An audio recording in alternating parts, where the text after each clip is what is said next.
Good morning students, मैं Ajit sir.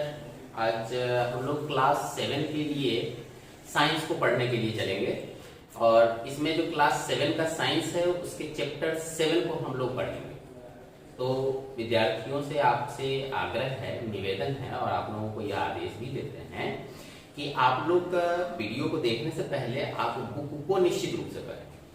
अगर आप बुक को पढ़ लेते हैं तो आपको ये वीडियो देखने के बाद 100% समझ में आएगी और उसके बाद इससे रिलेटेड जो भी इसका क्वेश्चन होगा उसका आप आंसर आप सही ढंग से कर भी सकते हैं। तो सबसे पहले हम लोग आपके चैप्टर को देख लेते हैं कि आपका जो चैप्टर है वो क्या है कि वेदर, क्लाइमेट एंड एडेप्टेशन। ये तीन वर्ड्स जो हैं वो तीनों चीज अलग अलग है। अगर आप वेदर को देखें तो ये फिजिकल प्रॉपर्टी है आपके जमीन, आपके अर्थ का। क्लाइमेट ये भी फिजिकल प्रॉपर्टी है, लेकिन एडेप्टेशन जो होता है वह एडेप्टेशन पृथ्वी पर रहने वाले जीवों से संबंधित होते हैं।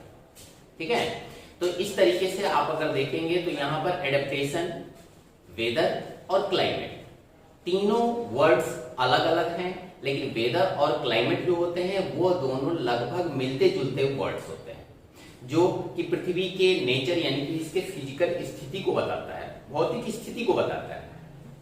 तो अब हम लोग देखते हैं सबसे पहले क्या कि वेदर क्या होता है।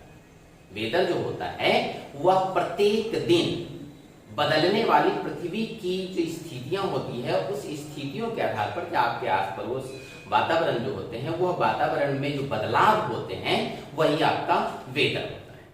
ठीक है, यदि आप इसको देखने के लिए चलेंगे तो आपके बुक के आधार पर अगर हम इसको डिफाइन करने के लिए चलें तो वेदर जो होता है day to day condition of atmosphere of certain place with regards to element with humidity, temperature, clouds, rainfall, wind, snowfall etcetera. तो यहाँ पर वेदर के बारे में जो बताया गया है कि वेदर जो होता है वह प्रत्येक दिन बदलने वाली स्थिति होती है, जिसके अंतर्गत में आप देख रहे हैं कि यहाँ पर मैंने आपको तीन चीजें दी हैं, टेम्परेचर, ह्यूमिडिटी, विंड। ये एलिमेंट्स जो होते हैं वह आप देखेंगे कि यह तीनों चीज आपके साथ हमेशा बनी हुई रहती है, लेकिन दो तीन ऐसे हैं जो कि हमेशा चेंज होते रहते हैं। जैसे कि रेनफॉल हो गया, तो रेनफॉल जो होता है वो हमेशा तो होता नहीं है, कभी कभी जो होता है आपके वेदर में क्या होता है कि बदलाव हो जाते हैं और वर्षा होने लगती है। उसी तरीके से होता है कभी ओले आपके यहाँ गिरने लगते हैं। हम लोगों के यहाँ बर्फबारी तो होती नहीं है, ओले के नाम से हम लोग जानते हैं, जिसको हम लोग अपनी भाषा में, गाँव की भाषा में उसको पत्थर गिरना भी बोलते हैं। तो यहाँ पर ओले जो होते हैं वह भी क्लाइमेट का मेन फैक्टर हो जाता है, उसका एलिमेंट्स हो जाता है। उसी तरीके से अगर आप देखें तो हवा के साथ भी वही कंडीशन होती है, तो हवा को मैंने आपके लिए दिया है। तो आपके पास अगर वेदर के एलिमेंट्स के बारे में अगर आपसे पूछे जाते हैं, ठीक है, कि name the different elements of weather, तो उसमें आप इस तीन को सर्टेन रूप से लिखेंगे। उसमें यदि आप जोड़ते हैं तो उसमें आपके पास क्या जुड़ेंगे, रेनफॉल, स्नोफॉल, ठीक है। और इसके बाद अगर हम एक एक करके देखेंगे प्रत्येक एलिमेंट को, तो प्रत्येक एलिमेंट में आप देखेंगे क्या, सबसे पहले टेम्परेचर। तो टेम्परेचर के बारे में आप पढ़ चुके हैं, इससे पहले भी आपने जाना है कि टेम्परेचर क्या होता है, कि किसी भी चीज की जो तापमान होती है उसको बताया जा सकता है कि कौन ठंडा है और कौन अधिक गर्म है। यानी कि हॉटनेस और कूलनेस को जो डिटरमाइन करता है उसी को हम लोग टेम्परेचर कहते हैं। तो टेम्परेचर भी इसका मेन फैक्टर होता है, एलिमेंट्स होते हैं वेदर का। यदि टेम्परेचर ज्यादा होता है नॉर्मली वे से, तो उसमें आप देखते हैं कि हमको गर्मी फीलिंग्स होती है, तो आप पंखे झेलते हैं।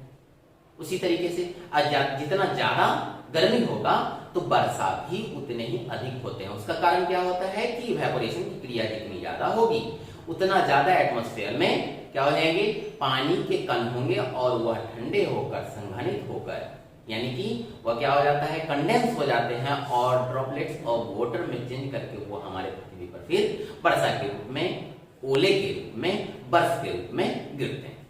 तो यहाँ पर आप इसको समझ चुके होंगे कि टेम्परेचर भी एक मेन फैक्टर होता है और यह जो टेम्परेचर होता है वह वेदर को इफेक्टेड करता है, because day to day change of temperature effect our weather. यानी कि प्रत्येक दिन को अगर आप देखेंगे तो आज टेम्परेचर कुछ और है, कल टेम्परेचर कुछ और हो जाएंगे, तो वह वेदर को भी इफेक्ट करता है। उसके बाद आपके पास थर्मामीटर से आप टेम्परेचर के बारे में कुछ आपको डिटेल्स ज्यादा बता देते हैं कि टेम्परेचर को जब हम लोग मापते हैं तो वो थर्मामीटर से मापते हैं। थर्मामीटर के बारे में भी आपने पढ़ा होगा। यह थर्मामीटर जो होता है दो प्रकार के होते हैं, क्लिनिकल थर्मामीटर और लेबोरेटरी थर्मामीटर। तो यहाँ पर लेबोरेटरी थर्मामीटर का ही उपयोग हम लोग वेदर के टेम्परेचर को मापने में करते हैं, ठीक है, जिसमें आपके पास मैक्सिमम टेम्परेचर और मिनिमम टेम्परेचर होते हैं। या मैक्सिमम टेम्परेचर और मिनिमम टेम्परेचर के आधार पर आप बताते हैं कि आज वेदर का टेम्परेचर क्या है। यदि आप न्यूज देखते होंगे टेलीविजन पर, तो न्यूज में आपको हमेशा टेम्परेचर के बारे में बताया जाता है कि इतना डिग्री सेल्सियस है और न्यूनतम इतने डिग्री सेल्सियस। आगे है उसके बाद आपके पास ह्यूमिडिटी। ह्यूमिडिटी क्या होती है? तो humidity is a main factor of weather. It is represented by the presence of water droplets या amount of water in our atmosphere that determine humidity in our atmosphere। ठीक है, यानी कहने का मतलब यहाँ यह होता है कि यह ह्यूमिडिटी जो होती है वह ह्यूमिडिटी हमारे वातावरण में जो पानी के कण की जो मात्रा होती है उसको उससे ही आप डिटरमाइन कर सकते हैं। यानी कि ह्यूमिडिटी को डिटरमाइन करने के लिए क्या चाहिए? तो एटमॉस्फेयर में प्रेजेंट अमाउंट ऑफ वाटर जो होते हैं वही आपको ह्यूमिडिटी को रिप्रेजेंट करता है। जब कभी बारिश होती है तो बारिश के समय में आप देखते होंगे कि हवा में नमी अधिक होती है। नमी अधिक होने के कारण क्या होता है कि हमारे कपड़े जो होते हैं अगर उसको हमें चेक करना होता है तो कभी कभी हम लोग कहते हैं कि जब बारिश के समय में हम लोगों के कपड़े जो होते हैं वो जल्दी नहीं सूखते हैं। उसका कारण क्या होता है कि हमारे वातावरण में ह्यूमिडिटी की जो मात्रा होती है, अमाउंट जो होते हैं वो अधिक होता है, जिसके कारण क्या होता है टेम्परेचर फॉल कर जाते हैं, टेम्परेचर कम हो जाते हैं और हमारे जो कपड़े होते हैं गीले कपड़े वो जल्दी नहीं सूख पाते हैं। तो यहाँ पर टेम्परेचर को भी आपने देखा। अब टेम्परेचर को जो मापा जाता है उसको भी हमने आपको बता दिया। अब उसके बाद है आपके पास इसी ह्यूमिडिटी में आपको मैंने बताया कि रेनफॉल। तो रेनफॉल जो होता है उसकी भी मापन होती है, यानी कि रेनफॉल को भी हम लोग मापते हैं। या रेनफॉल को मापने के लिए जो एक गेज के स्केल का यूज किया जाता है उसको हम लोग हाइड्रोमीटर बोलते हैं। हाइड्रोमीटर के माध्यम से हम लोग वर्षा को मापते हैं कि आज बारिश कितनी, ठीक है। और इस बारिश को जब भी मापा जाता है तो वो हमेशा सेंटीमीटर में ही मापी जाती है, ठीक है। आगे है विंड। जो आगे आपकी जो ये टॉपिक है इसमें क्या आता है? विंड है। तो विंड मतलब अब जान रहे हैं कि बहती हुई जो हवा है उसको हम लोग क्या कहेंगे? विंड कहेंगे। यह हवा जो है उसको अगर आप डिफाइन करने के लिए व्हाट इज विंड कहा जाता है तो आप लोग इसको moving air is called wind बता सकते हैं, या blowing air is called wind, ठीक है। तो विंड जो होता है वह भी इसका फैक्टर होता है।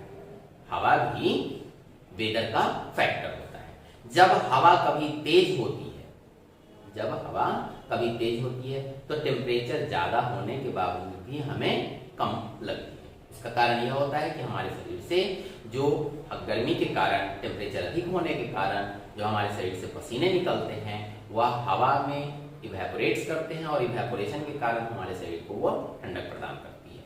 तो यहाँ पर इसको देखने के लिए अगर वेदर के इफेक्ट को अगर आपको देखना है तो वेदर के इफेक्ट को देखने के लिए हम लोगों के पास क्या होता है कि जब भी आपको अगर किसी भी चीज के बारे में जानना हो तो पहले उसके पैटर्न को हम लोग जान लेते हैं। तो हवा का जो पैटर्न होता है वह हमारे पृथ्वी पर डिफरेंट डायरेक्शन में होते हैं।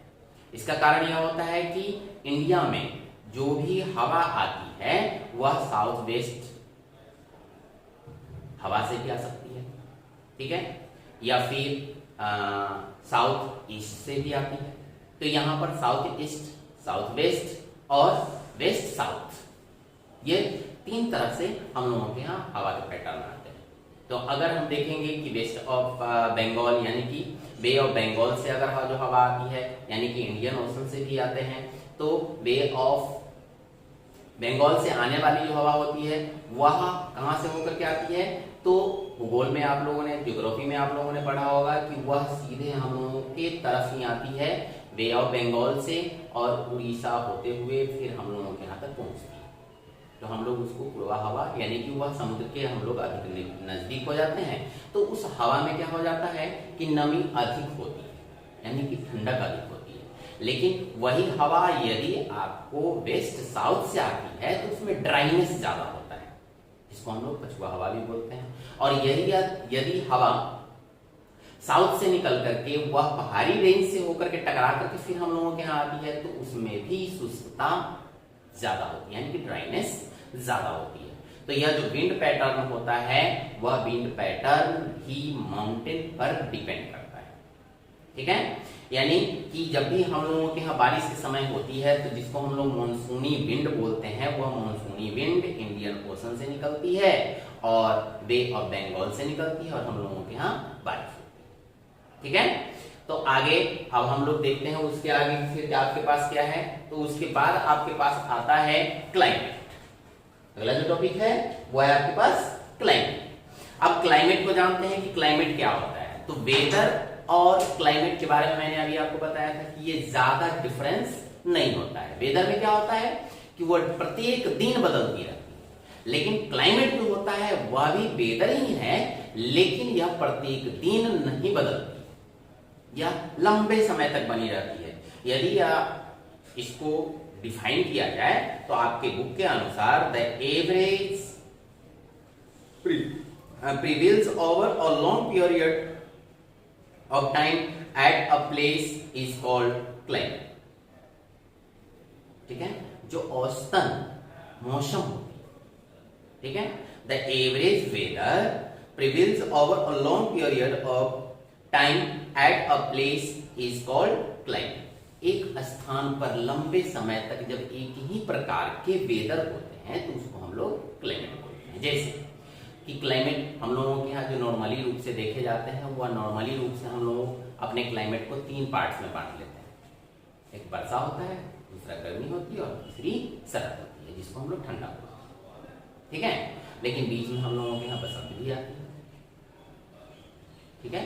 तो यहाँ पर जो 3 में बांटा गया है उस तीनों को आप परफेक्ट रूप से जान भी सकते हैं कि गर्मी में सबसे अधिक गर्मी लगती है, तेज धूप आते हैं, तो ये जो होते हैं वो लंबे समय तक चलती रहती है। आप जून जुलाई में देखेंगे तो पूरा जून जुलाई यहाँ तक कि अगस्त तक भी यह बनी हुई रहती है, तो इसको हम लोग क्लाइमेट कहेंगे। वही वर्षा को अगर देखेंगे तो सितंबर में जाकर के देखिए, ठीक है। सितंबर में अगस्त से ही यह शुरू हो जाती है और अगस्त सितंबर तक और यहाँ तक कि अक्टूबर में भी प्रवेश कर जाती है, तो यह भी लंबे समय तक बनी रहती है। वही फिर नवंबर दिसंबर से अगर आप देखेंगे तो नवंबर दिसंबर जनवरी फरवरी ये पूरा का पूरा क्या होता है, ठंडा आपको अगर आता है। तो यहाँ पर आप देखेंगे कि यह वेदर जो होता है वो लंबे समय तक बनी हुई रहती है, इसको हम लोग क्लाइमेट बोलते हैं। तो ये क्लाइमेट को आपने जान लिया।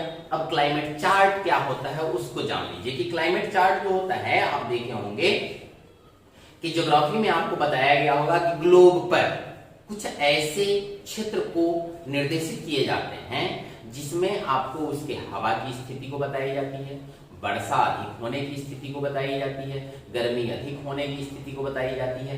तो इस तरीके से जो ग्लोब पर बताई जाती है उसको हम लोग क्लाइमेट चार्ट बोलते हैं, ठीक है।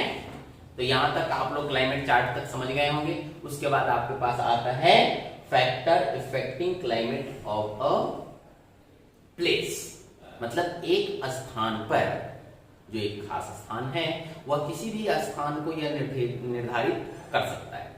यह निर्धारण जो होता है उसके प्रभाव को जानने के लिए होता है। तो ये सब जो प्रभावित करने वाले फैक्टर हैं वो आपके पास हैं। इसमें से आप देखिए सबसे पहले डिस्टेंस फ्रॉम इक्वेटर। अब इक्वेटर के बारे में आप जान रहे हैं कि इक्वेटर पर सबसे ज्यादा तीक्ष्ण सूरज का प्रकाश आता है।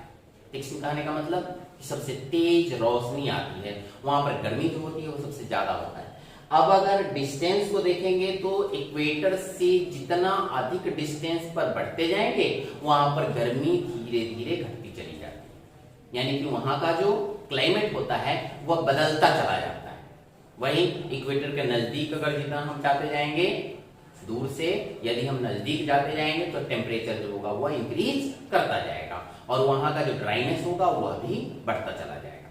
तो इस तरीके से आप इक्वेटर के बारे में जान लिया कि इक्वेटर जो होता है वह किन किन रूपों में बांटे जाते हैं। आप अपने बुक में अगर देखेंगे तो बुक में आप देख सकते हैं इसमें कि आपका फिगर जो है इसमें ग्लोब का, उस ग्लोब पर आपको इसके इक्वेटर के बारे में बताया गया है। ठीक है, तो यहां पर इसके आधार पर आप इसको समझ भी सकते हैं। तो यहां पर उसके आगे फिर आप देखेंगे डिस्टेंस फ्रॉम सी। अब समुद्र से जो जितने नजदीक होंगे, यानी कि कोस्टल एरिया जो होता है वो कोस्टल एरिया में आप देखेंगे तो ठंडक अधिक होती है। बाकी उससे जितने हम दूर चले जाएंगे तो वहां पर क्या हो जाता है कि वह टेम्परेचर को बढ़ाते चला जाता है। दूसरी चीज कि कोस्टल एरिया में ह्यूमिडिटी भी अधिक होते हैं। ह्यूमिडिटी मतलब amount of water in atmosphere जो होता है वह सबसे ज्यादा भी होता है। तो यह भी एक फैक्टर होता है किसका, क्लाइमेट का। फिर है आगे अल्टीट्यूड, या अल्टीट्यूड भी इसका एक फैक्टर होता है। किसी भी स्थान का जो लो अल्टीट्यूड एरिया होते हैं उसमें आप देखेंगे तो वह कोस्टल रीजन से ही संबंधित होते हैं। वह कोस्टल रीजन जो आप देखते होंगे कि वहां का जो क्लाइमेट होता है वो मॉडरेट होता है। मॉडरेट करने का मतलब न ज्यादा अधिक गर्मी होता है, न ज्यादा अधिक बारिश होगी और न ज्यादा अधिक ठंडा, यानी कि यह मॉडरेट हो जाता है। यहां पर अगर आप देखेंगे तो यह हाई एल्टीट्यूड में अगर आप जाते हैं तो हाई एल्टीट्यूड पर क्या हो जाएगा कि वहां पर ठंडक अधिक बढ़ती चली जाती है। ठीक है, तो यह अल्टीट्यूड के आधार पर हो गया। फिर आपके पास है क्या, डिस्टेंस फ्रॉम सी, ये मैंने आपको बता दिया। अब है आपके पास डायरेक्शन ऑफ प्रिवेलिंग विंड्स। अब यहां पर प्रिवेलिंग विंड्स के आधार पर आप देखेंगे कि हवा जो होती है वह किसी भी एक दिशा में हमेशा नहीं बहती रहती। ठीक है, यह बहती हुई जो हवा होती है वह जिस डायरेक्शन से आता है उस डायरेक्शन में, जो समुद्र के डायरेक्शन से यदि आ रहा है तो वहां पर आप देखेंगे कि ह्यूमिडिटी अधिक होती है। कहां पर, समुद्र में। और यदि ज्यादा लंबे दूरी को अगर तय करना पड़ता है हवा को तो वह ह्यूमिडिटी धीरे धीरे धीरे धीरे घटती चली जाती है और एक ऐसे स्थान पर पहुंच जाती है जहां पर कि उसके पास ह्यूमिडिटी नहीं होती है। जैसे कि यदि बे ऑफ बंगाल से मानसूनी हवा चलती है तो यह मानसूनी हवा कहां से, हिमालय के क्षेत्र से होते हुए कहां तक पहुंचती है, दिल्ली में। अब दिल्ली में बारिश कम होगी, वही स्थिति फिर आप देखें तो राजस्थान में जैसे ही पहुंचेगा तो वहां पर बारिश खत्म हो जाती है, यानी कि वहां पर बाकी जो क्षेत्र होते हैं उन सभी क्षेत्रों की अपेक्षा राजस्थान, दिल्ली में कम बारिश होती है, जिसके कारण क्या होता है वहां कि सूखे पड़ जाते हैं। इसीलिए वहां पर रेगिस्तान जैसा क्षेत्र बना हुआ है। आगे आपके पास ह्यूमिडिटी है, तो ह्यूमिडिटी को मैंने आपको बता ही दिया। अब है माउंटेन रीजन। ये माउंटेन रीजन जो होता है उसको हम लोग पर्वतीय क्षेत्र बोल सकते हैं। ये जो पर्वतीय क्षेत्र होते हैं वह भी एक फैक्टर होता है, क्योंकि यदि मानसून की जो हवा आती है वह उस हवा को यदि रोका न जाए तो वह बारिश नहीं कर पाएगी। तो यहाँ पर क्या होता है कि पर्वतमाला जो होती है वह बहुत बहुत ऊंची ऊंची होती है और जब मानसूनी हवा आती है तो उस पर्वतमाला से टकराने के बाद वह ठंडी हो जाती है और उस पर्वतमाला पर बारिश होती है। तो बारिश यहाँ पर तीन रूप में हो सकती है, या तो लिक्विड फॉर्म में होगा या सॉलिड फॉर्म में होगा, या फिर वहां पर छोटे छोटे जो बर्फ के कण होते हैं, स्नोफॉल जो होंगे, ओले होंगे, या ओले या स्नोफॉल के रूप में गिरते हैं। ठीक है, तो यह पर्वतमाला के बारे में आपने भी जान लिया।